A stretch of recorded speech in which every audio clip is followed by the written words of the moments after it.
তোমার নামের রোদ্দুরে তৃতীয় পর্ব। আজ শুক্রবার, ছুটির দিন, তাই একটু দেরি করেই ঘুম থেকে উঠেছি। ঘুম থেকে উঠেই দেখলাম জ্যোতি দাঁড়িয়ে আছি। আমি বিছানায় বসে হাই তুলতে তুলতে বললাম, তুই কখন এলি? এই তো কিছুক্ষণ আগে। ও এখন যা, তাড়াতাড়ি ফ্রেশ হয়ে আয়। আম্মু তোকে আমাদের বাসায় নিয়ে যেতে বলেছে। আমি চোখ ছোট ছোট করে বললাম, কেন? জ্যোতি বলল, আমাকে পাত্রপক্ষ দেখতে আসছে।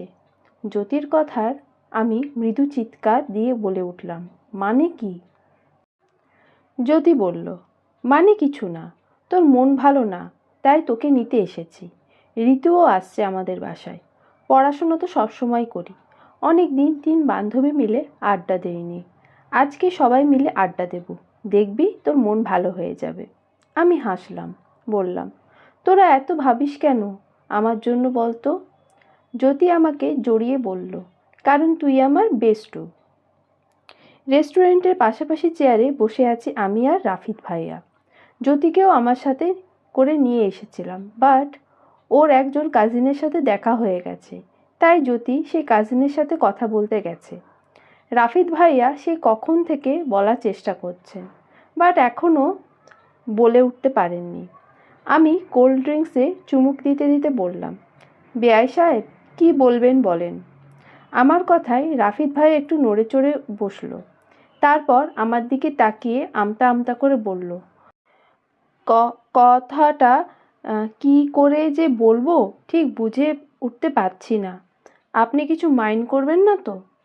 আমি বললাম, মাইন্ড করার মতো কিছু না হলে আমি শুধু শুধু মাইন্ড করতে যাব কেন?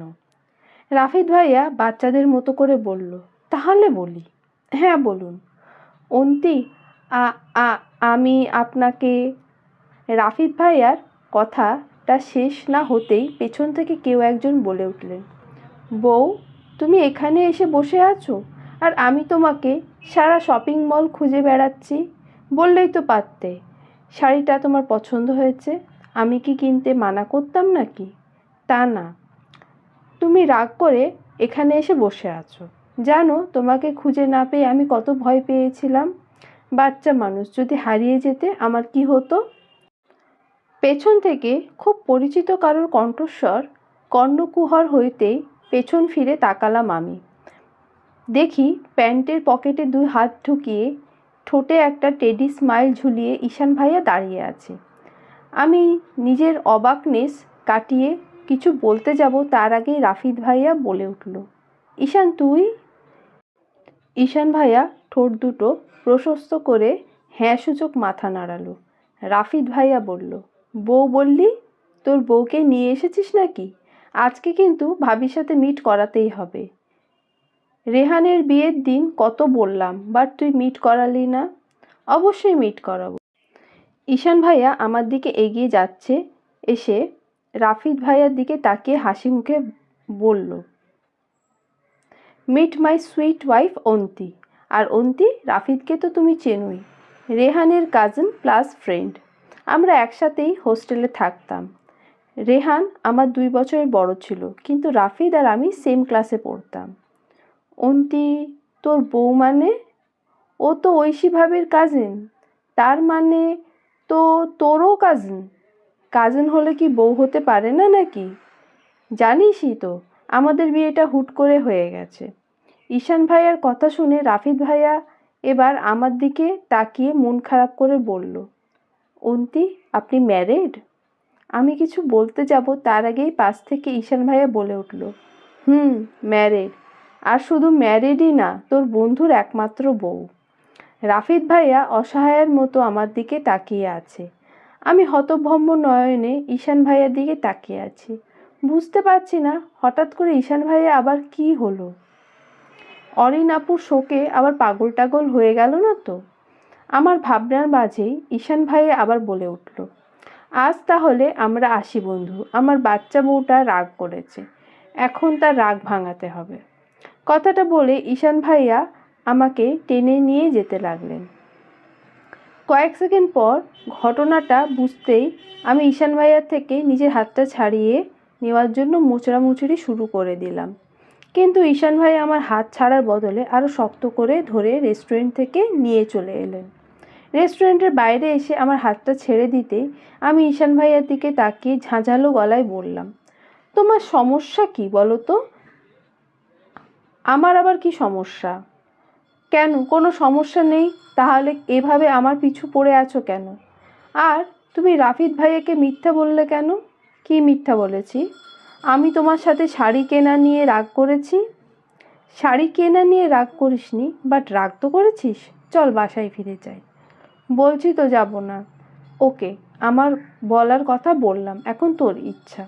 কথাটা বলে একটা ডোন্ট কেয়ার ভাব নিয়ে ঈশান ভাইয়া সেখান থেকে চলে গেল। আর আমি এখনও হতভম্বের মতো সেখানেই দাঁড়িয়ে আছি। কি হয়েছে দোস্ত? ঈশান ভাইয়াকে দেখলাম মনে হয়। পাশ থেকে জ্যোতির কথাটা শুনতে পেয়ে আমি ভাবনার জগৎ থেকে বেরিয়ে এলাম। ওর দিকে তাকিয়ে মৃদু হেসে বললাম, কিছু না, চল। কি বলল তোর এই রাফিদ ভাইয়া? কি আর বলবে, কিছু বলার আগেই তো ঈশান ভাইয়া এসে সব ভণ্ড করে দিয়েছে।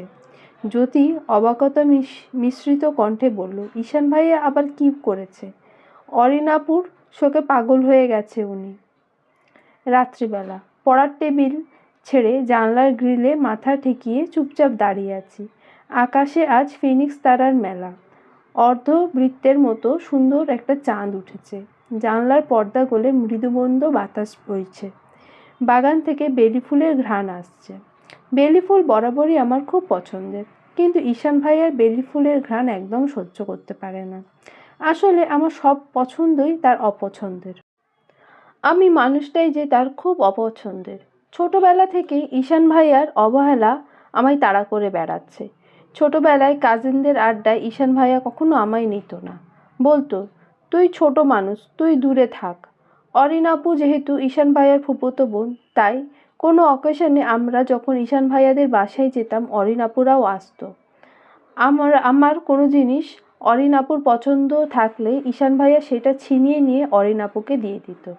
তবে সময়ের সাথে সেই অবহেলার পরিমাণ কিছুটা কমেছিল, কিন্তু তাকে ভালোবাসি বলার পর থেকে সেই অবহেলাটা গুণিতক হারে বৃদ্ধি পেয়েছে। কিন্তু ঈশান ভাইয়া আজকের এই অদ্ভুত বিহেভিয়ার আমাকে ভীষণ ভাবাচ্ছে। ঈশান ভাইয়া ঠিক কী চাইছে আমি বুঝতে পারছি না। আজ ঈশান ভাইয়া কত সহজে বলল আমি তার ওয়াইফ। আমি সত্যি বুঝতে পারছি না। আমার ভাবনার মাঝেই শাপলা দরজা নক করে বলল, আপু দরজা খোলো, মামি তোমাকে খাওয়ার জন্য নিচে যেতে বলেছে। আমি দরজা খুলে ধীর গলায় বললাম, আম্মুকে গিয়ে বল আমি এখন কিছু খাবো না। খাবে না কেন, মন খারাপ?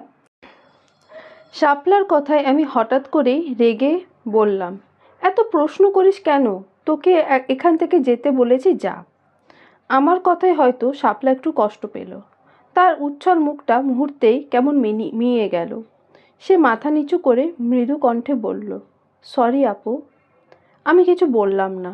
শাপলা মন খারাপ করে নিচে চলে গেল। বেশ বোঝা যাচ্ছে মেয়েটা আমার কথায় খুব কষ্ট পেয়েছে। আসলে বাবা মা ছাড়া মেয়ে তো, দু ভাই আছে, বিয়ে শাদি করে তারা নিজেদের সংসার নিয়ে ব্যস্ত। বোনকে দেখার তাদের সময় নেই, তাই মেয়েটা আমাদেরকে নিজের পরিবার মনে করে। তাই হয়তো আমার এরকম ধমকে ও কষ্ট পেল। আমি আগের মতোই গ্রিলে মাথা ঠেকিয়ে দাঁড়িয়েছিলাম। এর মধ্যে শাপলা আবার দরজায় নক করলো। আমি বললাম তো আমি খাবো না। তারপরও আবার কেন এসেছিস? শাপলা বলল, নিচে ঈশান ভাই আর মা বাবা এসেছে, মামি তোমাকে নিচে যেতে বলল। আমি নিচে গিয়ে দেখলাম খালামণি আর বাবাই এসেছে। আমাকে দেখে বাবাই বলল, এই তো অন্তিমণি এসেছে। আমাকে দেখে আম্মু কড়া গলায় বলল, তোকে কতক্ষণ ধরে নিচে আসার জন্য ডাকছি, আসছিস না কেন? আহ, বকছিস কেন? অন্তি তুই আমার কাছে আয়। খালামণি। আম্মু চলে গেল রান্নাঘরে, আর বাবাই আর আব্বু নিজেদের মধ্যে আলোচনা করছে। আমি খালামণির কাছে গিয়ে খালামণিকে জড়িয়ে ধরে আহ্লাদি গলায় বললাম, ভালো আছো খালামণি? ভালো আর থাকি কিভাবে, তুই চলে এসেছিস। তোর বাবাই তো সারাদিন অফিসেই থাকে। আমার তো কথা বলার মতো কেউ নেই, সারাদিন একা একা বসে থাকতে ভালো লাগে না। আমি খালামণির কাঁধে মাথা রেখে বাচ্চাদের মতো ঠোঁট উল্টে বললাম, আসলে বাড়ির জন্য খুব মন খারাপ করছিল। খালামণি আমার মাথায় হাত বুলিয়ে দিতে দিতে বলল, আচ্ছা সত্যি করে একটা কথা বল তো, তোদের দুজনের মধ্যে কিছু হয়েছে? তুই হুট করে এই বাসায় চলে এলি, আর ঈশানকেও দেখছি তুই আসার পর থেকে কেমন মনমরা হয়ে আছে।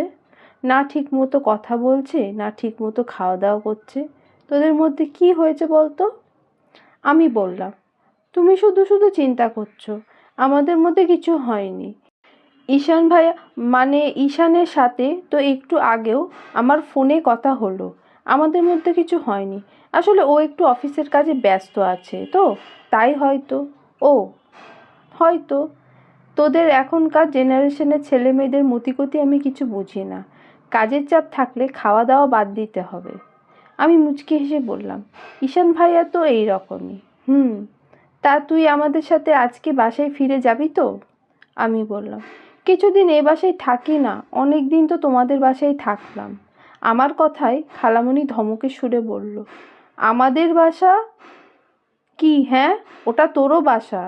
আমি মুচকি হেসে বললাম, তবে আমি এখন যাব না, প্লিজ কিছুদিন এখানে থাকি। খালামণি হেসে বলল, আচ্ছা ঠিক আছে। খালামণি বাবাই কিছুক্ষণ গল্প টল্প করে রাতের খাবার খেয়ে চলে গেল। আম্মু আব্বু আজকে থেকে যেতে বলল ওদেরকে, কিন্তু ওরা থাকলো না। আমি পড়ার টেবিলে বসে কালকের কোচিংয়ের পড়াগুলো রেডি করছিলাম। এভাবে আর কতদিন চলবে? আমাকে এখন থেকে নিজের লেখাপড়ায় মনোযোগী হতে হবে। আমাকে নিজের কাছে নিজেকে প্রুফ করতে হবে।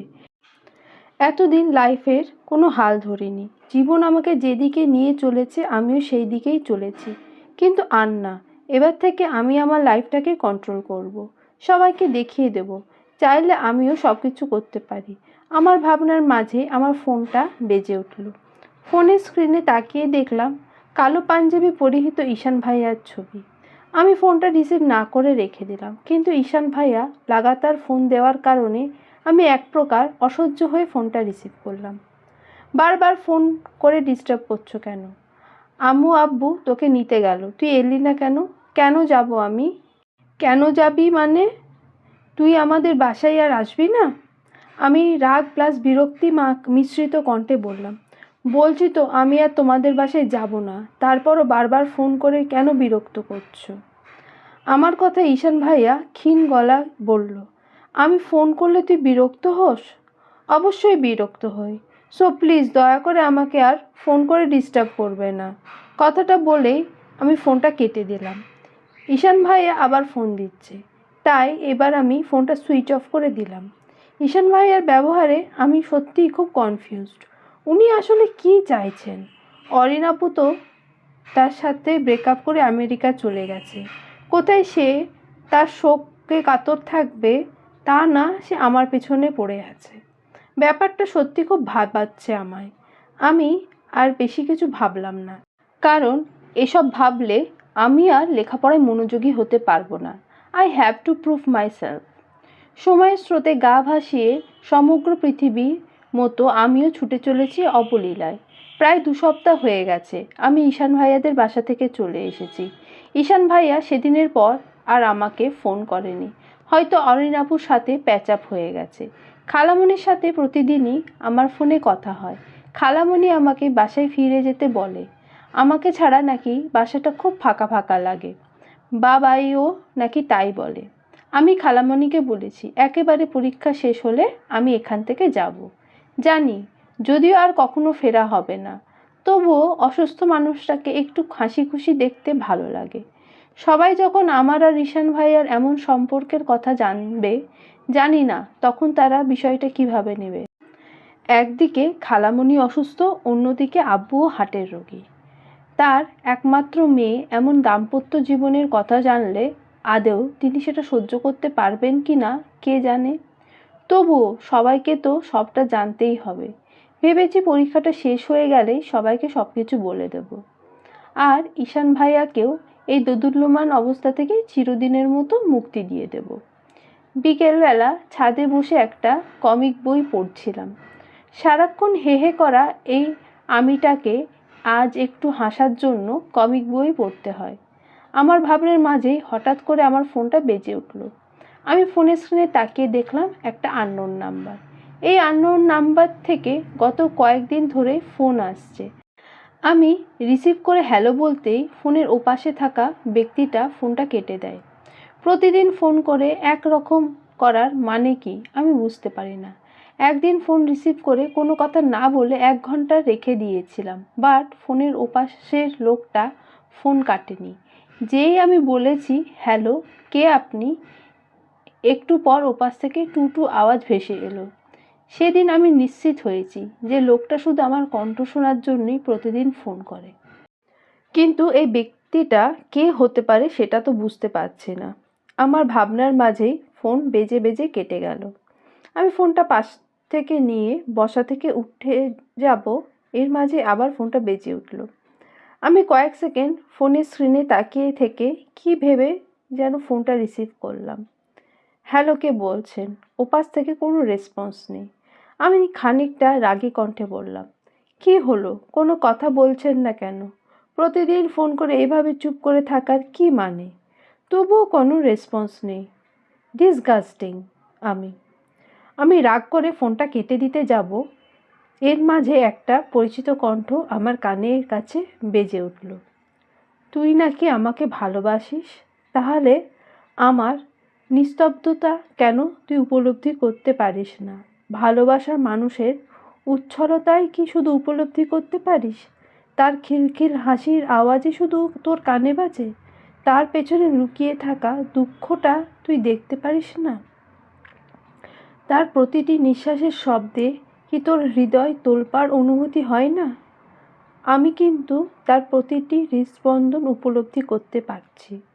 সে আমার বিহনে কতটা কাতর আমি শতক্রোশ দূর থেকেও তা উপলব্ধি করতে পারছি। আমি অবাক হয়ে বললাম, ঈশান ভাইয়া? ওপাশ থেকে আর কোনো রেসপন্স এলো না। কিছুক্ষণ পর শুধু কলটা কাটার টুটু শব্দ ভেসে এলো। আমি শিওর যে ফোনটা ঈশান ভাইয়াই করেছিল। কিন্তু ঈশান ভাইয়া এসব কি বলল আমি কিছুই বুঝে উঠতে পারলাম না। ঈশান ভাইয়া কি আমাকে ভালোবেসে ফেলেছে নাকি? আমি কি আবোল তাবোল বকছি? ঈশান ভাইয়া আমাকে ভালোবাসতে যাবে কেন?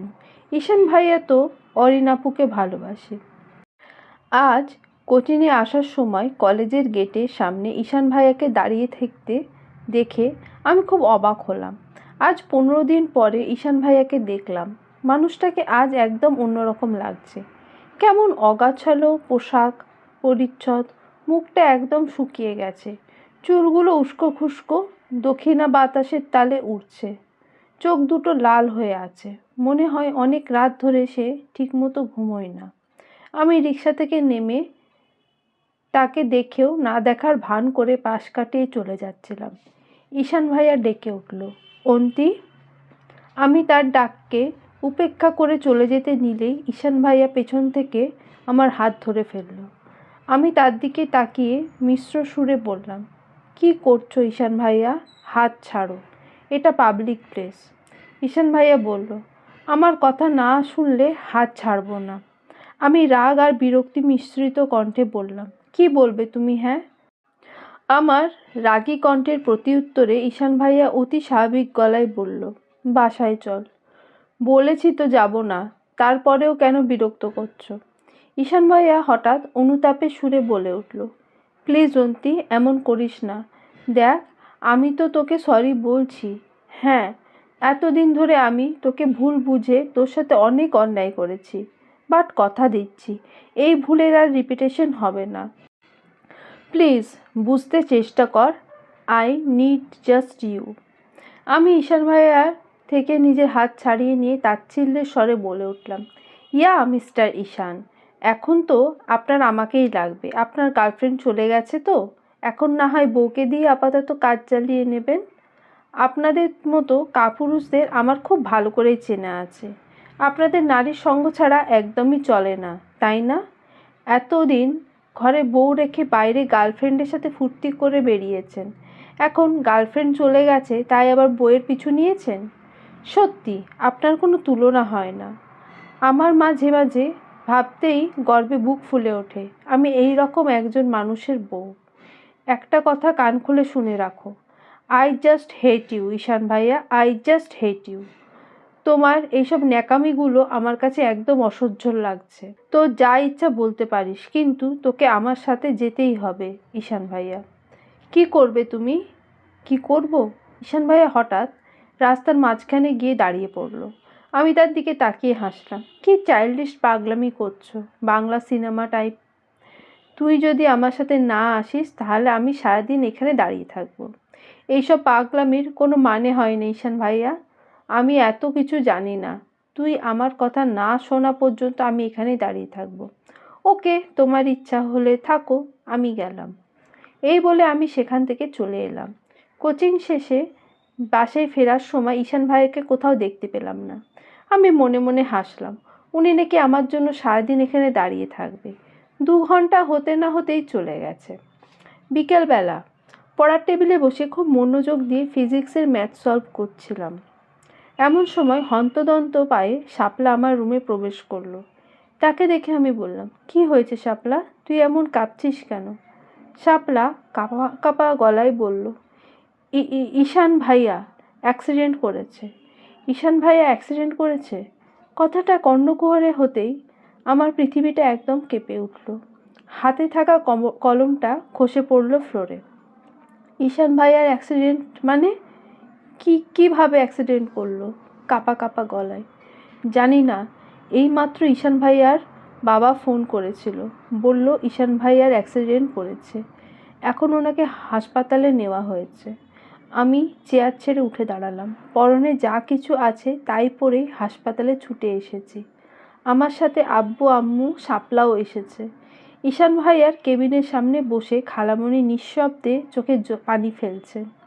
বাবাই তাকে সান্ত্বনা দেওয়ার চেষ্টা করছে। আমি খালামণির কাছে যেতেই সে আমাকে জড়িয়ে ধরে শব্দ করে কেঁদে উঠল। আমি কাঁপা কাঁপা গলায় বললাম, ঈশান ভাইয়ার কী অবস্থা খালামণি? আমার কথায় খালামণির কান্নার গতি কমল না। বাবা বলল, চিন্তা করিস না মামুনি, ঈশান একদম ঠিক হয়ে যাবে। 8 ঘন্টা হলো ঈশান ভাইয়ার জ্ঞান ফিরেছে। একে একে সবাই ঈশান ভাইয়ার সাথে দেখা করে এসেছে, শুধু আমি এখনও এখানেই বসে আছি। কি মুখ নিয়েই বা আমি তার সামনে যাব? আমি জানি আমার জন্য ঈশান ভাইয়ার এই অবস্থা হয়েছে। শুনলাম বেখেয়ালিভাবে গাড়ি চালানোর সময় একটা ট্রাকের সাথে নাকি ঈশান ভাইয়ার গাড়ির সংঘর্ষ হয়েছিল। ট্রাক ড্রাইভার পালিয়ে গেছে। কয়েকজন পথচারী তাকে তুলে এনে এখানে ভর্তি করে দিয়েছে। আমার ভাবনার মাঝে একজন নার্স বেরিয়ে এসে বলল, অন্তিকে পেশেন্ট তার সাথে দেখা করতে চাইছে। আমি কথাটা শুনেও অনড় হয়ে সেখানেই বসে রইলাম। আম্মু আমাকে ঝাঁকিয়ে বলল, কি হলো, যা। আমি অনিচ্ছা সত্ত্বেও উঠে দাঁড়ালাম। ঈশান ভাইয়ার কেবিনে যেতেই সে আমাকে দেখে উঠে বসতে চেষ্টা করলো। আমি তাকে থামিয়ে দিয়ে বললাম, প্লিজ উঠো না, তুমি অসুস্থ। ঈশান ভাইয়া মৃদু হাসল। আমাকে ইশারা করে তার পাশে বসতে বলল। এখন কেমন আছো? আমি। ঈশান ভাইয়া হালকা হেসে বলল, কেমন আছে সেটা তো তুই দেখতেই পাচ্ছিস। আমি বললাম, এরকম পাগলামি কেন করলে বলো তো? তোমার যদি কিছু হয়ে যেত খালামণির কি হতো? তোর খালামণির কথা আদেও কি তুই ভাবিস? মানে, তুই যদি সত্যি আম্মুর কথা ভাবতিস তাহলে আমার সাথে রাগ করে এভাবে আম্মুকে কষ্ট দিতে পারতিস না। দেখ অন্তি, আমি আবার বলছি, আমার ব্যবহারের জন্য আমি সরি। আমি আর কখনো তোর সাথে এরকম ব্যবহার করব না। প্লিজ তুই আমাদের বাসায় ফিরে আয়। হাসপাতাল বেডে শুয়ে ঈশান ভাইয়ার এমন কথায় আমি অদ্ভুত চোখে তার দিকে তাকালাম। আমি সত্যি ঈশান ভাইয়ার মতিগতি কিছু বুঝতে পারছি না। ঈশান ভাইয়া হঠাৎ আমাকে তাদের বাসায় নিয়ে যাওয়ার জন্য এত ডেসপারেট কেন হয়ে পড়েছে? আমি তার দিকে তাকিয়ে বললাম, একটা কথা বলবে? তুমি আসলে কি চাইছো বলো তো? তোমার এই আমি ত্রিমাত্রিক ব্যবহারে সত্যি খুব কনফিউজড হয়ে যাচ্ছি। ঈশান ভাইয়া বলল, তুই আমাদের বাসায় ফিরে চল। কিন্তু কেন? আমি জানি তোকে এভাবে জোর করার আমার সাজে না, বাট আমি হেল্পলেস। তুই কি জানিস গত সপ্তাহে আম্মুর আবার হার্ট অ্যাটাক হয়েছিল? বাসার সবাই জানে আম্মু এমনি একটু অসুস্থ হয়ে পড়েছেন। আমি আসল সত্যটা জানি। ডাক্তার বলেছে এই মুহূর্তে তাকে সবসময় হাসি খুশি থাকতে হবে। অনেক তো সহ্য করলি, আম্মুর অসুস্থতার জন্য আর কিছুদিন না হয় আমাকে সহ্য কর। তোর পরীক্ষাটা হয়ে গেলে আমি আম্মুকে কোনোভাবে বুঝিয়ে ম্যানেজ করে নেব। আমি হাসপাতাল থেকে একেবারে ঈশান ভাইয়াদের বাসায় এসেছি। যদিও আমার আসার ইচ্ছা ছিল না, কিন্তু ঈশান ভাইয়া আর আম্মুর জোড়াজুড়িতে আমাকে আসতেই হলো। আমি এখানে এসে নিচের রুমেই থাকতে চেয়েছিলাম, কিন্তু ঈশান ভাইয়া সবার সামনে বলে দিয়েছেন তিনি আমাকে ছাড়া থাকতে পারবেন না। ঈশান ভাইয়া এখন মোটামুটি সুস্থ, কিন্তু শরীরটা এখনো দুর্বল। হাত পায়ে ক্ষতও ঠিক মতো সেরে ওঠেনি, তাই ডাক্তার ঈশান ভাইকে কিছুদিন বেড রেস্টে থাকতে বলেছে। এখন সকাল 11টা বাজে। ঈশান ভাইয়া বেডে হেলান দিয়ে বসে একটা বই পড়ছিলেন। আমি এইমাত্র নিচ থেকে আসলাম। ঈশান ভাইয়ার জন্য স্যুপ বানাতে গিয়েছিলাম। ঈশান ভাইয়া আমার জ্বরের সময় আমার অনেক সেবা করেছে, সো আমারও এখন তার সেবা করা উচিত। আমি ঈশান ভাইয়ার দিকে স্যুপের বাটিটা এগিয়ে দিয়ে বললাম, এই স্যুপটা খেয়ে নাও। আমার কথায় ঈশান ভাইয়া নাক সিটকে বলল, এখন আবার এসব কি নিয়ে এসেছিস? আমি এসব খাবো না। না চাইলেও তোমাকে খেতে হবে, তা না হলে সুস্থ হয়ে উঠবে কিভাবে? আমার কথায় ঈশান ভাইয়া কেমন অদ্ভুত চোখে আমার দিকে তাকালো। তার এমন দৃষ্টিতে আমি খানিকটা ভড়কে গেলাম। ঈশান ভাইয়া বলে উঠল, ভালোই যখন আর বাসিস না, তাহলে এত যত্ন কেন করছিস আমার? আমি বললাম, খালামণির জন্য করছি। আমার কথাই আমাকে ফিরিয়ে দিচ্ছিস? তুমিও তো আমার কথা আমাকে ফিরিয়ে দিয়েছ। ঈশান ভাইয়া আরও দ্বিরুক্তি না করে খাবারটা খেয়ে নিল। আমি তার পাশে বসে আছি। ঈশান ভাইয়া খাওয়া শেষ হলে আমি স্যুপের বাটিটা নিয়ে নিচে চলে এলাম, কারণ বেশিক্ষণ ঈশান ভাইয়ার সামনে থাকলে কেমন কন্ট্রোললেস হয়ে পড়ি। কিন্তু আমি যে আর ঈশান ভাইয়ার কাছে ধরা দিতে চাই না। অনেক কষ্টে সে বিহীন নিজেকে মানিয়ে নিয়েছি। এখন আর নতুন করে তাকে না পাওয়ার কষ্টটা পেতে চাই না। কয়েকদিন ধরে কোচিং, প্রাইভেট কোথাও যাওয়া হয় না, তাই প্রান্তদের বাসায় এসেছিলাম নোটসগুলো নিতে। দুবার কলিং বেল বাজাতেই দরজা খুলে গেল। আমি সামনে তাকিয়ে দেখলাম প্রান্তের আম্মু আন্টি দাঁড়িয়ে আছে। আমি হাসি মুখে জিজ্ঞেস করলাম, আসসালামু আলাইকুম আন্টি, কেমন আছেন? আলহামদুলিল্লাহ ভালো আছি, তুমি কেমন আছো? হাসি মুখে আমি মুচকি হেসে বললাম, আলহামদুলিল্লাহ আমিও ভালো আছি। প্রান্ত বাসায় আছে আন্টি?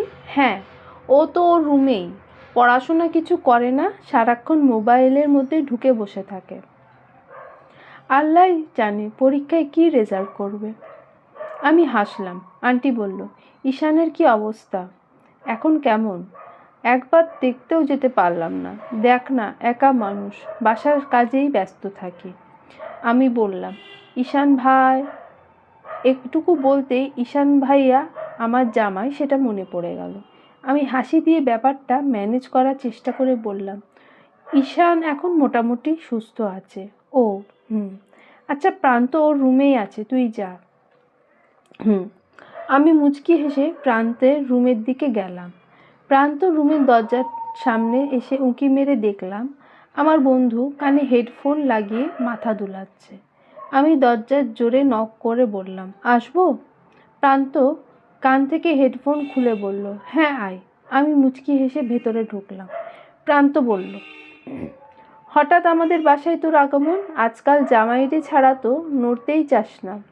আমি একটা শয়তানি হাসি দিয়ে বললাম, ইরিনকে বলবো নাকি আজকাল তুই প্রাইভেটে গিয়ে কি করছিস? ইরিন হচ্ছে প্রান্তের রিয়েল গার্লফ্রেন্ড। সারাদিন এত এত মেয়েদের সাথে ফ্লার্ট করে বেড়ালেও প্রান্ত মন থেকে ইরিনকেই ভালোবাসে, খুব বেশিই ভালোবাসে। আমার কথায় শুনে প্রান্ত এখন ছেড়ে দে মা, কেঁদে বাচ্চি টাইপের অবস্থা। তুই আসলে একটা মির্জাফর। বল কি চাই প্রান্ত? আমি একটা গা জ্বালানো হাসি দিয়ে বললাম, আপাতত তোর নোটগুলো হলেই চলবে বন্ধু। আমি এত কষ্ট করে রাত জেগে স্মৃতিকে ইমপ্রেস করার জন্য নোটগুলো করেছি, আর তুই? প্রান্তের কথায় আমি আবার হাসলাম। প্রান্তদের বাসা থেকে ফিরে এসে দেখলাম ঈশান ভাইয়া রুমে নেই। এখন অসুস্থ শরীর নিয়ে সে আবার কোথায় গেল? আমি রুমের বারান্দায় ওয়াশরুমে ঈশান ভাইয়াকে খুঁজোখুঁজি করছি। হঠাৎ পেছন থেকে ঈশান ভাইয়ার কণ্ঠস্বর শুনতে পেলাম, রাফিদ তোকে বারবার ফোন করছে কেন? আমি পেছন ফিরে দেখলাম ঈশান ভাইয়া দাঁড়িয়ে আছে, তার হাতে আমার ফোন। রাফিদ ভাইয়া আমাকে ফোন করতেই পারে, তাতে তোমার কি? আমার কি মানে? তুই ওর ফোন ধরবি না। আমি বললাম, কেন? ঈশান ভাইয়া বলল, কারণ ও একটা ছেঁচড়া। ঈশান ভাইয়ার কথায় আমি ভ্রু নাচিয়ে বললাম, তুমি কি জেলাস নাকি? আমার কথায় ঈশান ভাইয়া আমতা আমতা করে বলল, আমি জেলাস হতে যাব কেন? আমি হাসলাম, বললাম, তাই তো, তুমি কেন জেলাস হতে যাবে? বিকেলটা এইভাবেই কেটে গেল। সব পড়া কমপ্লিট করে খাবার খেয়ে এখন ঘুমানোর প্রস্তুতি নিচ্ছি। ঈশান ভাইয়া অসুস্থ, তাই এখন সে খাটে ঘুমায় আর আমি সোফায়। মাঝরাতে হঠাৎ করে ঘুম ভেঙে গেল। ডিম লাইটের নীল আলোয় দেখলাম খাট ফাঁকা, ঈশান ভাইয়া নেই। আমি শোয়া থেকে উঠে বারান্দার দরজায় আসতেই কারোর কান্নার আওয়াজ শুনতে পেলাম। অন্ধকারেও আমার বুঝতে অসুবিধা হলো না লোকটাকে। আমি পেছন থেকে তার কাঁধে হাত রাখতে ঈশান ভাইয়া খানিকটা হকচকিয়ে গেল। কিছু মুহূর্ত পর পেছন ফিরে আমার দিকে তাকিয়ে গলার স্বর স্বাভাবিক রাখার চেষ্টা করে বলল, তুই তুই এখানে ঘুমোসনি? আমি মৃদু হাসলাম। তার চোখের দিকে তাকিয়ে স্বাভাবিক গলায় জিজ্ঞেস করলাম, অরিনাপুর কথা খুব মনে পড়ছে, তাই না? ঈশান ভাইয়া কিছু বলল না, এদিক ওদিক তাকিয়ে নিজের কষ্টটাকে আমার থেকে আড়াল করার চেষ্টা করলো। আমি বললাম, ভালোবাসার মানুষের কাছ থেকে উপেক্ষিত হওয়ার যন্ত্রণাটা আমি বুঝি ঈশান ভাইয়া। আমার কথার প্রত্যুত্তরে ঈশান ভাইয়া কিছু বলল না। কয়েক মুহূর্ত পর হঠাৎ করে আমাকে জড়িয়ে ধরে বলল, আই এম ভেরি সরি অন্তি, আমি তোর সাথে অনেক অন্যায় করেছি, প্লিজ আমাকে ক্ষমা করে দে, প্লিজ। এই অপরাধ বোধটা আমি আর নিতে পারছি না। হঠাৎ কিভাবে যেন আমিও ঈশান ভাইয়াকে জড়িয়ে ধরলাম। এইভাবে কতক্ষণ ঈশান ভাইয়াকে জড়িয়েছিলাম তা জানি না, তবে এই সময়টা ছিল ভীষণ ভালো লাগার। যদি এইভাবেই সারা জীবন তার বুকে মাথা রেখে থাকতে পারতাম, কিন্তু এটা কখনোই সম্ভব না। আমাদের দুজনের গন্তব্য সম্পূর্ণ আলাদা। কিছুক্ষণ পর ঈশান ভাইয়া আমাকে ছেড়ে দিয়ে বলল, অনেক রাত হয়েছে, এখানে দাঁড়িয়ে না থেকে রুমে গিয়ে শুয়ে পড়। আমি ঈশান ভাইয়ার কথায় আমার কল্পনার জগৎ থেকে বেরিয়ে এলাম। ঈশান ভাইয়ার দিকে কড়ার চোখে তাকিয়ে শাসনের সুরে বললাম, আমি রুমে গিয়ে শুয়ে পড়বো আর তুমি এখানে সারা রাত জেগে বসে থাকবে। তুমি যে অসুস্থ সে খেয়াল আছে তোমার? আমি তোমাকে সুস্থ করার দায়িত্ব নিয়েছি, আর আমিও কিন্তু আমার দায়িত্ব খুব ভালোভাবেই পালন করতে জানি। ঈশান ভাইয়া বলল, তুই যা, আমি একটু পরে আসছি। তা হচ্ছে না, এখনই চলো। আমি ঈশান ভাইয়ার হাত ধরে বারান্দায় নিয়ে আসলাম। পায়ে মনে হয় একটু বেশি ব্যথা পেয়েছিল, এখনও ঠিকমতো হাঁটতে পারছে না। ভাইয়াকে রুমে নিয়ে এসে ধরে বেডে শুইয়ে দিলাম। তারপর গায়ে কাঁথাটা টেনে দিয়ে বললাম, নাও এখন ঘুমাও। আমি ঘুমাচ্ছি, এখন যা, তুইও শুয়ে পড়। আমিও এসে সোফায় শুয়ে পড়লাম, কিন্তু ঠিক ঘুমোতে পারলাম না। রাতে যদি আবার ঈশান ভাইয়ার কিছু দরকার পড়ে। ফরজের আজানে ধ্বনি শুনেই আমি শোয়া থেকে উঠে পড়লাম। তারপর ওয়াশরুমে গিয়ে ব্রাশ করে ফ্রেশ হয়ে অজু করে নামাজটা আদায় করে নিলাম। কিছুক্ষণ কোরআন তেলাওয়াত করার পর বাগানে গেলাম সকালে ফ্রেশ হাওয়া খেতে। সকালের সুন্দর ওয়েদারের সাথে বিভিন্ন ফুলের সুবাস পরিবেশটা একদম রোমাঞ্চকর করে তোলে। অন্তি, এই অন্তি, একটু উপরে আয় তো। ঈশান ভাইয়ার অ্যাক্সিডেন্টের কথা শুনে রাফিদ ভাইয়া তাকে দেখতে এসেছে। আমার ফ্রেন্ড জ্যোতি আর রীতিও ঈশান ভাইয়ারকে দেখতে এসেছে। আমি নিচে ড্রয়িং রুমে বসে ওদের সাথে কথা বলছিলাম, কিন্তু ঈশান ভাইয়ার তা সহ্য হচ্ছে না। সে উপর থেকে ডাকাডাকি শুরু করে দিয়েছে। এখানে সবাই আছে আর ঈশান ভাইয়া আমাকে এইভাবে ডাকছে, আমার খুব বিরক্ত লাগছে। ইচ্ছা করছে ব্যাটাকে আচ্ছা করে লাগাই। আমার ভাবনার মাঝেই খালামণি বলল, ছেলেটা তো কতক্ষণ ধরে ডাকছে, যা তো কি বলে শুনে আয়। আমি খালামণির কথায় বললাম, কিছু দরকার নেই, এমনিই ডাকছে। আমার কথা শেষ হতে না হতেই পাশ থেকে জ্যোতি আমাকে ট্রোল করে বলে উঠল, যাও যাও, তোমার জামাই তো তোমাকে ছাড়া এক মুহূর্ত থাকতে পারছে না, যাও গিয়ে আদর করে তার কান্না থামাও। জ্যোতির কথা শুনে সবাই হাসছে। আমার খুব রাগ লাগছে ওর ওপর। এই মেয়েটা না একদম ঠোঁট কাটা, কোথায় কি বলবে কোনো সেন্স নেই। আমি জ্যোতির দিকে তাকিয়ে রাগী সুরে বললাম, এই তুই চুপ করবি? আরে আমাকে ধমকানো বাদ দিয়ে যা তো, ঈশান ভাইয়ার হয়তো কিছু লাগবে। আমি একরাশ বিরক্তি নিয়ে আড্ডা ছেড়ে উঠে এলাম। রুমে এসে দেখলাম ঈশান ভাইয়া বিন্দাস কানে হেডফোন গুঁজে বসে আছে। আমি তার সামনে দাঁড়িয়ে বললাম, কি হয়েছে, এমন ষাঁড়ের মতো চেঁচাচ্ছিলে কেন? আমার কথায় ঈশান ভাইয়া কান থেকে হেডফোন খুলে আমার দিকে রাগী দৃষ্টি নিক্ষেপ করে তাকিয়ে বলল, আমি নিষেধ করা সত্ত্বেও তুই আবার রাফিদের সাথে এত হেসে হেসে কথা বলছিস কেন? আমি বললাম, আমি কেন শুনবো তোমার নিষেধ? হু আর ইউ? তুমি কে হও আমার? I am your. এইটুকু বলেই থেমে গেল ঈশান ভাইয়া। আমি বললাম, কি হলো, থেমে গেলে কেন? জানি তুমি বলতে পারবে না। ঈশান ভাইয়া বলল, কে বলেছে বলতে পারবো না? আমি তোর খালাতো ভাই। আমি বললাম, তো খালাতো ভাই হয়েছ? খালাতো ভাইয়ের মতো থাকো, এমন বর হওয়ার চেষ্টা করছো কেন? আর একটা কথা, তোমার বন্ধুকে না আমার হেব্বি পছন্দ হয়েছে, একটু সেটিং করিয়ে দেবে? চোখ টিপে। আমার কথায় ঈশান ভাইয়া রেগে বলল, আরেকবার যদি তোর মুখে রাফিদের নাম শুনি মারবো কানে নিচে একটা। আমি বেশ ভালোই বুঝতে পারছি ভেতরে ভেতরে ঈশান ভাইয়াও জেলাস ফিল করছে।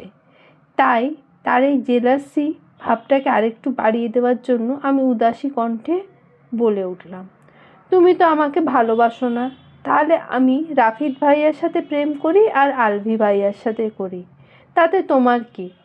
দেখ অন্তি, এখন তোর পড়াশোনা করার সময়, ভালো করে মনোযোগ দিয়ে লেখাপড়া করে কিভাবে একটা ভালো ভার্সিটিতে চান্স পাবি তুই এইটা ভাব। তা না করে তুই এখন এসব বাজে চিন্তা নিয়ে পড়ে আছিস। এসব বাজে চিন্তা মাথা থেকে ঝেড়ে ফেলে দিয়ে নিজের কেরিয়ারে ফোকাস কর। তোর লেখাপড়া শেষ হয়ে গেলে আমি নিজে আমার থেকেও ভালো একটা ছেলে দেখে তোকে বিয়ে দিয়ে দেব। এতক্ষণ ঈশান ভাইয়ের কথাগুলো ভালো লাগলেও ওই শেষের কথাটা আমার একদমই ভালো লাগলো না। তার লাস্টের কথা শুনে আমি তার দিকে তাকিয়ে বিরক্তি নিয়ে বললাম, হয়েছে, তোমাকে আর আমার বিয়ে দিতে হবে না। আমি নিচে গেলাম, তুমি এখানে থাকো। আমি নিচে চলে এলাম। বেশ বুঝতে পারছি ঈশান ভাইয়া রাগে গজগজ করছে। ঈশান ভাইয়া যে আমাকে নিয়ে ইনসিকিউরিটি ফিল করছে, সে যে আমাকে নিয়ে জেলাস, এটা ভেবে আমার খুব ভালো লাগছে। ইস, পৃথিবীটা এত সুন্দর কেন, সব কিছু এত সুন্দর কেন। বিকেলবেলা। ঈশান ভাইয়া এখন রুমে নেই, নিচে গেছে। অনেক দিন ধরে রুমটা ঠিক মতো গোছানো হয়নি, সব জিনিসপত্র একদম এলোমেলো হয়ে আছে। আগে ঈশান ভাইয়া জিনিসপত্র সে নিজেই গুছিয়ে রাখতো, কিন্তু এখন তো আর পারে না। আমি তার পড়ার টেবিল বুকশেলফ গুছাচ্ছিলাম, তখন টেবিলের ওপর একটা ডায়েরি দেখতে পেলাম। ডায়েরিটার উপরে নেম প্লেটের মতো করে লেখা, ভালোবাসি অরিন। লেখাটা দেখে আমার ভেতরটা কেমন যেন দুমড়ে মুচড়ে গেল। মনে হলো কেউ যেন আমার বুকের ভেতর হাতুড়ি দিয়ে আঘাত করছে। এটা তো অতি স্বাভাবিক ঘটনা, তবুও আমি কেন মেনে নিতে পারছি না কে জানে। আমি কাঁপা কাঁপা হাতে ডায়েরিটা খুললাম। ডায়েরির প্রথম পাতায় লেখা, প্রিয় মুগ্ধতা, আজ তোমাকে মুগ্ধতা বলেই সম্বোধন করলাম। তুমি আবার রাগ করবে না তো? আর রাগ করলেই বা কি, ঘড়ির কাঁটায় এখন রাত 3টে বাজে। পুরো শহর এখন ঘুমন্ত পুরী, অথচ শুধু আমার চোখে ঘুম নেই। আমার চোখে তোমাকে দেখার তীব্র নেশা। সারাদিন তোমাকে চোখের সামনে দেখেও আমার মন ভরে না। কই আগের তো এমন হতো না, ভালোবাসা বুঝি এমনই হয়? আচ্ছা বলো তো, তুমি কবে বুঝবে আমার ভালোবাসাটা? জানো তো, আমার ভীষণ ইচ্ছা করে কোনো এক তারা ভরা রাতে তোমার ওই মায়াবী চোখের দিকে তাকিয়ে নির্ভয়ে বলি, তোমায় খুব ভালোবাসি মুগ্ধতা। কিন্তু বলতে পারি না, আমার ভীষণ ভয় হয়, তোমাকে হারানোর ভয়। তুমি যদি আমাকে ভুল বুঝে আমার থেকে দূরে চলে যাও, আমি কোনো মূল্যেই তোমাকে হারাতে পারবো না মুগ্ধতা। তোমায় যে আমি ভীষণ ভালোবাসি। আমার অস্তিত্বে মিশে আছো তুমি। তোমায় ছাড়া আমি বিলীন হয়ে যাব মুগ্ধতা। আমি কাঁপা কাঁপা হাতে ডায়েরির পরের পাতা খুলে দেখলাম সেখানে লেখা, আজ আমি ভীষণ খুশি মুগ্ধতা, কারণ তোমার চোখে আজ আমার জন্য আমি ভালোবাসা দেখেছি।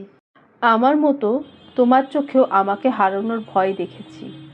জানো তুমি যখন সবার সামনে আমাকে জড়িয়ে ধরে কেঁদে দিয়েছিলে, বিশ্বাস করো মুগ্ধতা, আমার তখন নিজেকে পৃথিবীর সর্বসুখী মানুষ মনে হয়েছিল। শুধু এটুকুই বলতে চাই, ভালোবাসি মুগ্ধতা, ভীষণ ভালোবাসি তোমায়। কখনো আমায় ছেড়ে যেও না। তারপর কয়েক পৃষ্ঠা ফাঁকা, কয়েক পৃষ্ঠার পর নতুন কালিতে গোটা গোটা অক্ষরে লেখা, মুগ্ধতা, কেন এমন করলে আমার সাথে? তুমি তো বলেছিলে কোনোদিন আমাকে ছেড়ে যাবে না। তাহলে কেন মাঝপথে আমাকে এভাবে ছেড়ে চলে গেলে? কেন? আমার যে ভীষণ কষ্ট হচ্ছে মুগ্ধতা, আমার নিঃশ্বাস নিতে কষ্ট হচ্ছে। আমি আর পাচ্ছি না তুমি বিহীন নিজেকে। পুরো লেখাটা পড়ার আগেই পেছন থেকে ঈশান ভাইয়ার গলার আওয়াজ ভেসে এলো, কি করিস ওখানে? আমি তাড়াতাড়ি করে ডায়েরিটা আগের জায়গায় রেখে তার দিকে তাকিয়ে হাসি মুখে বললাম, টেবিলটা একটু গুছোচ্ছিলাম। ও আচ্ছা, আমার ফোনটা নিচে ফেলে এসেছি, একটু এনে দিবি? তুমি থাকো, আমি নিয়ে আসছি। আমি নিচে এসে দেখলাম ঈশান ভাইয়ার ফোনটা সোফায় পড়ে আছে। আমি ফোনটা নিয়ে উপরে আসছিলাম, হঠাৎ টুং করে একটা মেসেজ এলো। কৌতূহলবশত মেসেজটা ওপেন করতেই আমি খুব বিস্মিত হলাম। আজকে তুই জিতে গেছিস ঠিকই, বাট ফাইনাল জিতটা আমারই হবে। I will challenge you. তোর বউকে। এইটুকু পড়তেই ঈশান ভাইয়া আমার হাত থেকে ছোঁ মেরে ফোনটা নিয়ে নিল। নিচে থেকে ফোন আনতে এত সময় লাগে? আমি কিছু বললাম না। আমার মাথায় ঘুরছে অন্য চিন্তা, মেসেজটা কে লিখেছিল। রাতটা কাটলো বেশ নির্ঘুমভাবে। এদিকে তো অরিন আপুর চিন্তা।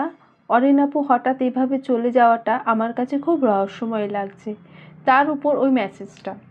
আজ কলেজে এসেছি, ঈশান ভাই এখন একদম সুস্থ, কাল থেকে অফিসে যাবে। কোচিং শেষে রিক্সার জন্য দাঁড়িয়েছিলাম, এমন সময় কালো রঙের একটা বাইক এসে আমার সামনে থামলো। আমি তাকিয়ে দেখলাম রাফিদ ভাইয়া। আমি তার দিকে তাকিয়ে কিছু বলতে যাব, তার আগেই উনি বলে উঠলেন, অন্তি আপনি? আমি মুচকি হেসে বললাম, আজকে ঈশান আপনাকে নিতে আসেনি? চলুন তাহলে আমি আপনাকে বাসায় ড্রপ করে দিই। আমি বললাম, না বেআই সাহেব, আমি একা যেতে পারবো। প্লিজ চলুন। না করবেন না। আসলে আমার একজন খুব কাছের মানুষের জন্য একটা গিফট কিনবো। আমি তো মেয়েদের পছন্দ অতটা বুঝি না। আপনি যদি একটু হেল্প করতেন। আমি কয়েক সেকেন্ড ভেবে বললাম, আচ্ছা ঠিক আছে চলুন। রাফিদ ভাইয়া বলল, উনি তার সেই স্পেশাল মানুষের জন্য একটা শাড়ি কিনতে চায়। শাড়ির দোকানে আমিও নিজের পছন্দ মতো একটা শাড়ি তাকে চয়েস করে দিলাম। রাফিদ ভাইয়া শাড়িটা খুব পছন্দ করলো। আপনার চয়েস সত্যিই খুব সুন্দর অন্তি, ঠিক আপনার মতো। রাফিদ ভাইয়া, মানে? শাড়ি তো কিনলাম, এখন চলুন যাওয়া যাক। হ্যাঁ চলুন। শাড়ি কেনার পর রাফিদ ভাইয়া একটা আইসক্রিম পার্লারে নিয়ে এলো। যদিও আমার একটু আসতে ইচ্ছা ছিল না। রাফিদ ভাইয়ার জোরাজুরিতে আমাকে তার সাথে আসতে হলো। আল্লাহ জানে ঈশান ভাইয়া জানলে কি কুরুক্ষেত্র বাঁধাবে। ঐশীর গায়ে হলুদের দিন ঈশান ভাইয়ার বারণ সত্ত্বেও আলভির ভাইয়ার সাথে কথা বলেছিলাম। তার সে যে কাহিনী করেছিল, আমি বুঝি না। ঈশান ভাইয়া যখন আমাকে ভালোবাসে না, তাহলে আমাকে নিয়ে তার এত ইনসিকিউরিটি কেন? বাসার গেটের সামনে এনে রাফিদ ভাইয়া আমাকে নামিয়ে দিল। আমি তাকে ভেতরে আসতে বললাম, কিন্তু রাফিদ ভাইয়া বলল, আজ না, অন্য আরেকদিন যাব। আমি আচ্ছা বলে চলে এলাম। খালামণি নিচেই ছিল। কিছুক্ষণ তার সাথে গল্প করে আমি রুমে এলাম। ঈশান ভাইয়া রুমেই ছিল, ল্যাপটপ নিয়ে সবাই বসে আছে, হয়তো অফিসের কোনো কাজ করছে। কাল থেকে তো তার আবার অফিস যেতে হবে। আমি নিঃশব্দে ব্যাগটা খাটের উপর রেখে ওয়াশরুমে যাচ্ছিলাম। হঠাৎ পেছন থেকে ঈশান ভাইয়া বলে উঠল, তোর আজ ফিরতে এত দেরি হলো কেন? ঈশান ভাইয়ার কথা শুনে আমি চমকে পেছনে ফিরে তাকালাম। এখন ঈশান ভাইয়াকে কি বলবো আমি? ঈশান ভাইয়া তো রাফিদ ভাইয়ার কথা শুনলেই রেগে যাবে। আমাকে চুপ করে থাকতে দেখে ঈশান ভাইয়া আবার বলল, কি হলো, কথা বলছিস না কেন? আসতে এত লেট হলো কেন? কোচিং তো ছুটি হয়েছে 1টা, আর এখন বাজে 3:30। তোর কলেজ থেকে এই বাসা আসতে তো আর 2.5 ঘন্টা সময় লাগে না? বড় জোর 20 মিনিট সময় লাগে। তাহলে এতক্ষণ কোথায় ছিলি? কিছুক্ষণ চুপ করে থেকে আমতা আমতা করে বলে উঠলাম, ও ওই তো জ্যোতির সাথে একটু গিয়েছিলাম। আসলে ওর একটু কেনাকাটা ছিল তো, তাই। আচ্ছা। হুম। এখন যা, তাড়াতাড়ি ফ্রেশ হয়ে পড়তে বস, পরীক্ষা তো আর বেশি দিন বাকি নেই। আমি মুচকি হেসে জামা কাপড় নিয়ে ওয়াশরুমে ঢুকে গেলাম। আজকে যা গরম পড়েছিল, সারাদিন ঘোরাঘুরি করে একেবারে ঘেমে নিয়ে অবস্থা খুব খারাপ। তাই একবারে শাওয়ার নিয়ে ওয়াশরুম থেকে বের হলাম। বিকেলবেলা ব্যালকনির গ্রিল ধরে দাঁড়িয়ে ব্যস্ততম নগরীর ব্যস্ত মানুষদের পথ চলা দেখছিলাম। সবাই যে যার মতো চলছে। না আছে তাদের ক্লান্তি, না আছে অলসতা। জীবন সংগ্রামে ছুটে চলছে তারা সবাই। হঠাৎ রুমে থাকা আমার মুঠোফোনটা বেজে উঠল। আমি রুমে এসে ফোনটা তোলার আগেই কলটা কেটে গেল। আমি ফোনটা নিয়ে আবার কল করতে যাব, তার আগেই টুং শব্দ করে একটা মেসেজ এলো। আমি মেসেজটা দেখতে যাওয়ার আগেই কোথা থেকে যেন ঈশান ভাইয়া এসে ছো মেরে আমার হাত থেকে ফোনটা নিয়ে নিল। আমি তার দিকে তাকিয়ে বললাম, এ কি, তুমি আমার হাত থেকে এভাবে ফোনটা কেড়ে নিলে কেন? ঈশান ভাইয়া কিছু বলল না। সে আমার মোবাইলটা ঘেঁটে কি যেন দেখছে। কয়েক সেকেন্ড পর নিজের কাজ শেষ হতেই মোবাইলটা আবার আমার হাতে দিয়ে দিল। আমি মোবাইলটা নিয়ে মেসেজ অপশনে গিয়ে দেখলাম একটু আগে সেই মেসেজটা আর নেই। আমি পাশে তাকিয়ে দেখলাম ঈশান ভাই আমার পাশে নেই। সে এতক্ষণ তার ল্যাপটপ নিয়ে বসে আছে। আমি তার সামনেই দাঁড়িয়ে বললাম, তুমি আমার ফোনের মেসেজটা ডিলিট করলে কেন? ঈশান ভাইয়া আমার দিকে অবাক হওয়ার দৃষ্টিতে তাকিয়ে বলল, আমি কেন তোর ফোনের মেসেজ ডিলিট করতে যাব? ডিলিট করনি? না। তাহলে আমার ফোন নিয়ে তুমি কি দেখলে? ঈশান ভাইয়া আমার কথার উত্তর না দিয়ে নিজের কাজে ব্যস্ত রইল। এমন একটা ভাব করছে যেন আমার কথা শুনতেই পাইনি। আচ্ছা ঈশান ভাইয়া, তোমাকে একটা কথা জিজ্ঞেস করব? ঈশান ভাইয়া ল্যাপটপের স্ক্রিনে তাকিয়ে জবাব দিল, হ্যাঁ বল। আচ্ছা, অরিন আপু তোমাকে ছেড়ে গেল কেন? আমার কথায় ঈশান ভাইয়া একদম অদ্ভুত দৃষ্টিতে আমার দিকে তাকালো। তার সেই চাহনি দেখে আমি কিছুটা থতমত খেয়ে গেলাম। ঈশান ভাইয়া বলল, অরিন কখনো আমাকে ভালোই বাসেনি। ও শুধু আমার সাথে ভালোবাসার অভিনয় করেছে। অরুণ শুধু ওর কেরিয়ারের জন্য আমার সাথে এতদিন ভালোবাসার অভিনয় করেছে। সকালে একচিলতে সোনালি রোদ্দুর চোখে পড়তেই ঘুম ভেঙে গেল আমার।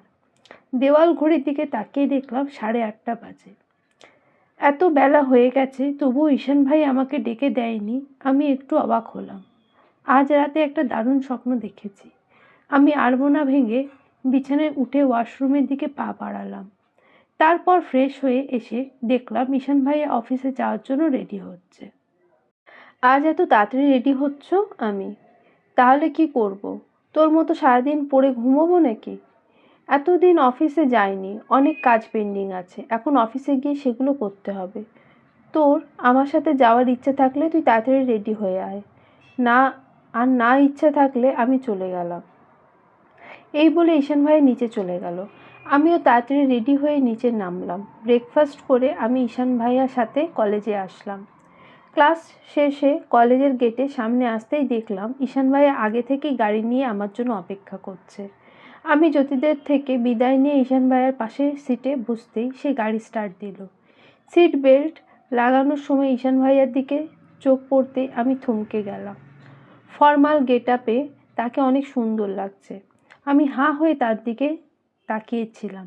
ঈশান ভাইয়া বলল, এমন হাঁ করে আমার দিকে তাকিয়ে আছিস কেন? ঈশান ভাইয়ার কথায় আমি একটু অপ্রস্তুত হলাম। ঈশান ভাইয়ার থেকে দৃষ্টি সরিয়ে বাইরের দিকে তাকাতে খেয়াল করলাম গাড়ি আমাদের বাসার উল্টো পথে চলছে। এদিকে কোথায় যাচ্ছি আমরা? আমি প্রায় 1 ঘন্টা ড্রাইভ করার পর একটা 10তলা অ্যাপার্টমেন্টের সামনে ঈশান ভাইয়া গাড়ি থামালো। এটা তো রেহান ভাইয়ার ফ্ল্যাট। আমরা এখানে এলাম কেন? ঐশী কনসিভ করেছে। কি? রাত 8:30টার মতো বাজে। আমি কিছুক্ষণ আগে ঐশীদের বাসা থেকে ঈশান ভাইয়াদের বাসায় ফিরলাম। ঈশান ভাইয়া এখন অফিস থেকে ফেরেনি। আমি ব্যালকনিতে দাঁড়িয়ে আকাশের দিকে তাকিয়েছিলাম। আকাশে আজ একটা মস্ত বড় চাঁদ উঠেছে, তবুও আকাশটা যেন কেমন বিবর্ণ, আর এক টুকরো মেঘ এই বিশাল চাঁদটাকে বারবার ঢেকে দিচ্ছে। তাদের দেখে মনে হচ্ছে তারা এক লুকোচুরির খেলায় মত্ত হয়েছে, যেমন লুকোচুরির খেলায় মত্ত হয়েছে আমি আর ঈশান ভাইয়া। মানুষের জীবনটা সত্যি খুব অদ্ভুত। কথাই আছে, জন্ম, মৃত্যু, বিবাহ, তিন বিধাতা নিয়ে। এসবে মানুষের হাত থাকে না। ঐশী আর রেহান ভাইয়ার বিয়েটা আসলে অ্যারেঞ্জ ম্যারেজ। রেহান ভাইয়ার সাথে যখন ঐশীর বিয়ে ঠিক হয়, ওরা দুজনেই একজনেও বিয়েতে রাজি ছিল না। তারপর আস্তে আস্তে ওদের মধ্যে ভাব হয়, এক পর্যায়ে প্রেম হয়। এখন সুখী দম্পতি।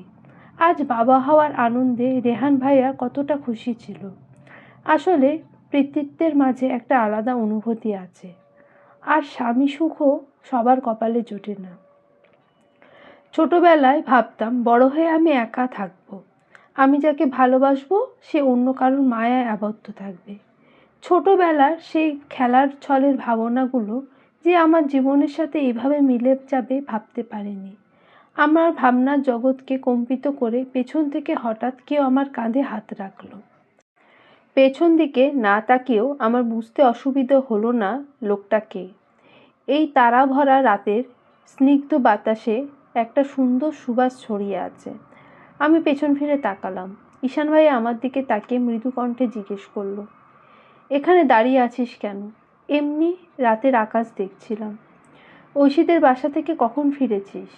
এই তো কিছুক্ষণ আগে। রেহান ভাইয়া খুব খুশি তাই না? আমার কথায় ঈশান ভাইয়া মৃদু হাসলো। অতি স্বাভাবিক কণ্ঠে বলল, খুশি তো হবেই, প্রথমবার বাবা হওয়ার অনুভূতি বলে কথা। ঈশান ভাইয়ার চোখের দিকে তাকিয়ে আনমনে বলে উঠলাম, তোমার কখনো সেই আনন্দটা পেতে ইচ্ছে করে না ঈশান ভাইয়া? কিছু বললি? না, কিছু না। কথাটা বলে আমি নিচের দিকে দৃষ্টি ফিরিয়ে দাঁড়িয়ে রইলাম। ঈশান আমার পঞ্চ ইন্দ্রিয় কাঁপিয়ে বলে উঠল, আচ্ছা অন্তি, আমরা কি আবার সব কিছু নতুন করে শুরু করতে পারি না?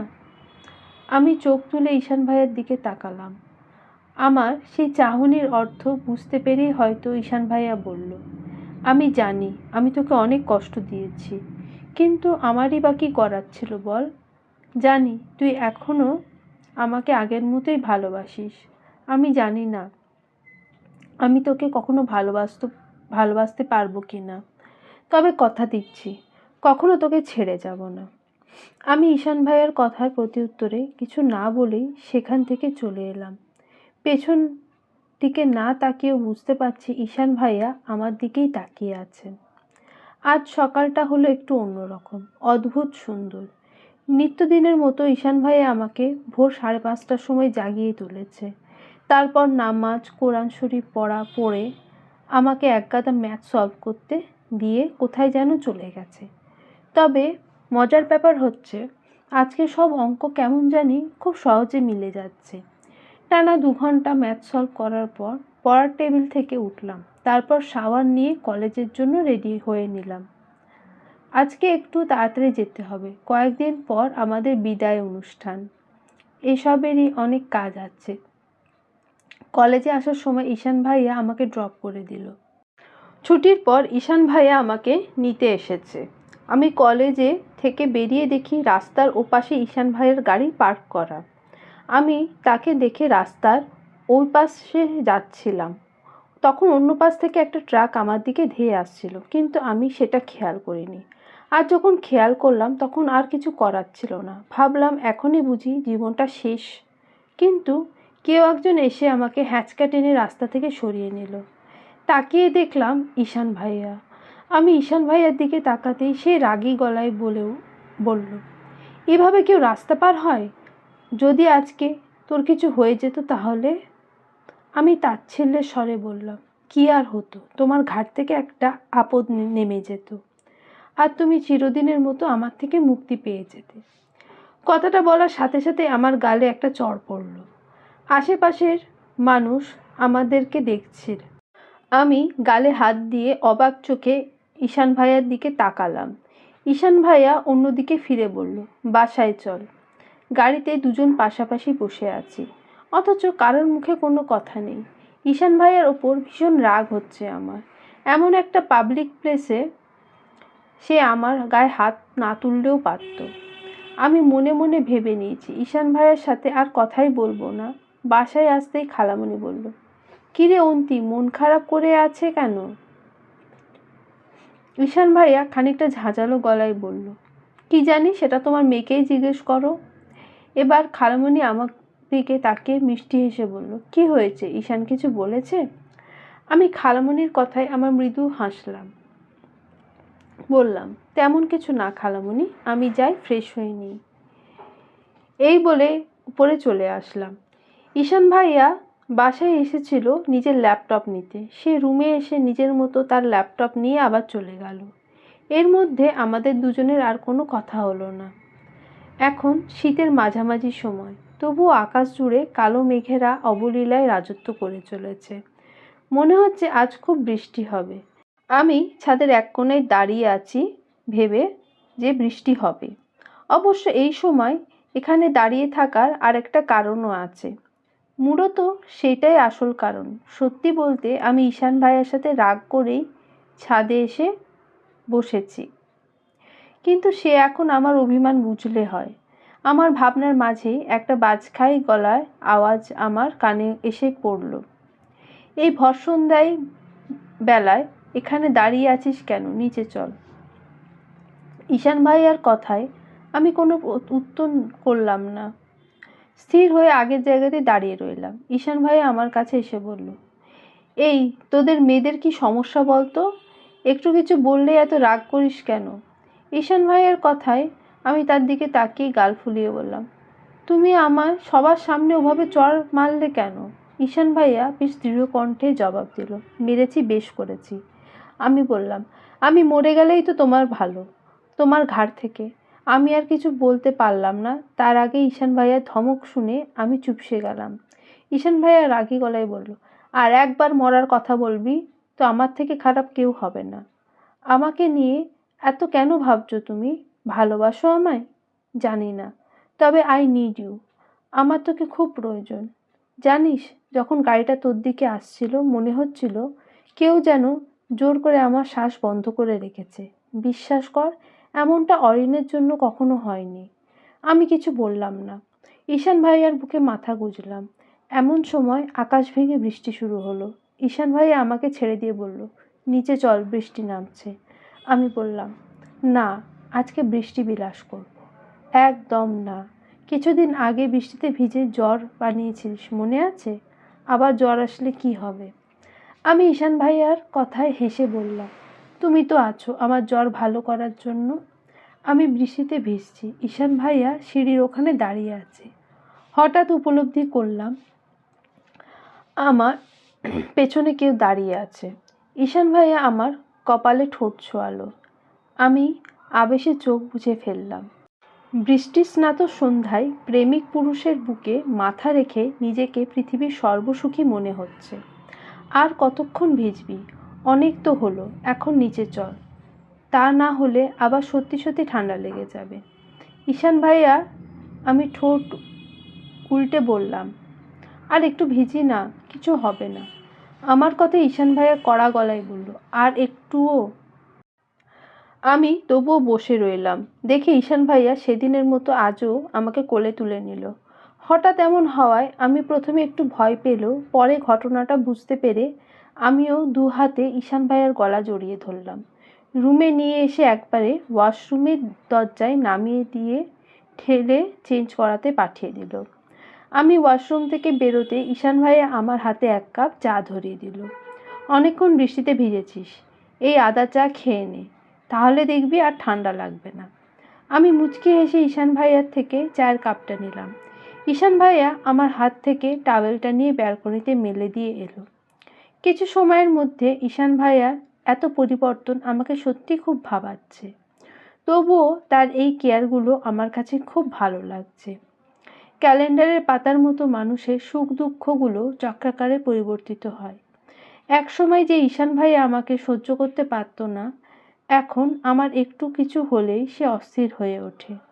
এখনও জানি না সে আমাকে ভালোবাসে কিনা, কিন্তু আমি তার চোখে আমার জন্য একটা আলাদা টান দেখতে পাই। পড়ার টেবিলে বসেছিলাম। পরীক্ষা আর বেশি দেরি নেই। পড়ার চাপ বেড়ে গেছে। এখন আমি সারাদিন প্রায় বইয়ের মধ্যে মুখ ডুবিয়ে কাটে। ঈশান ভাইয়া সোফায় বসে অফিসের কাজ করছিল। হুট করে আমি তার পাশে গিয়ে বসলাম। ঈশান ভাইয়া নিজের কাজ রেখে আমার দিকে তাকিয়ে বলল, কি হলো? পড়াশোনা বাদ দিয়ে এখানে এসে বসে রইলি কেন? ঈশান ভাইয়ের কথায় আমি মৃদু হাসলাম। তারপর বাচ্চাদের মতো ঠোঁট উল্টে বললাম, সারাদিন তো শুধু বইয়ের মধ্যেই থাকি, আমার খুব বোর লাগছে, একটা গান শোনাবে? আমার কথায় ঈশান ভাইয়া ধমকে সুরে বলল, আর কয়েকদিন পর তোর পরীক্ষা, আর এখন তুই পড়াশোনা রেখে গান শুনবি? যা গিয়ে পড়তে বস, আর আমাকেও আমার কাজ করতে দে। ঈশান ভাইয়া ধমক খেয়ে আমার মধ্যে কোনো পরিবর্তন হলো না। আমি আগের জায়গাতেই বসে রইলাম। প্লিজ একটা গান শোনাও না। তারপর আমি আবার ঠিক পড়তে বসবো, প্রমিস। আমি, একটাও না প্লিজ। ঈশান ভাইয়া কয়েক সেকেন্ড ভাবলো, তারপরে বলল, আচ্ছা একটা গানই, কিন্তু তার বেশি শোনাতে বলতে পারবি না। এখন যা, আমার গিটারটা নিয়ে আয়। এখানে না, আজকের আকাশটা অনেক সুন্দর, চলো ছাদে বসে গান গাইবে। ঈশান ভাইয়া মৃদু হাসলো। দোলনায় গিটার হাতে বসে আছে ঈশান ভাইয়া, আর আমি তার কাঁধে মাথা রেখে বসে আছি। আকাশটা আজ অন্য দিনের তুলনায় অনেক সুন্দর লাগছে। রাশি রাশি তারার মেলা, দক্ষিণা মৃদুমন্দ বাতাস বইছে। বড় ইচ্ছে করেছে ডাকতে, তার গন্ধ মেখে থাকতে, কেন সন্ধ্যা সন্ধ্যা নামলে সে পালায়। তাকে আটকে রাখার চেষ্টা আরো বাড়িয়ে দিচ্ছে তেষ্টা, আমি দাঁড়িয়ে দেখছি শেষটা জানালায়। বোঝে না সে, বোঝে না, বোঝে না সে, বোঝে না, বোঝে না সে, বোঝে না, বোঝে না সে, বোঝে না, বোঝে না, বোঝে না, বোঝে না।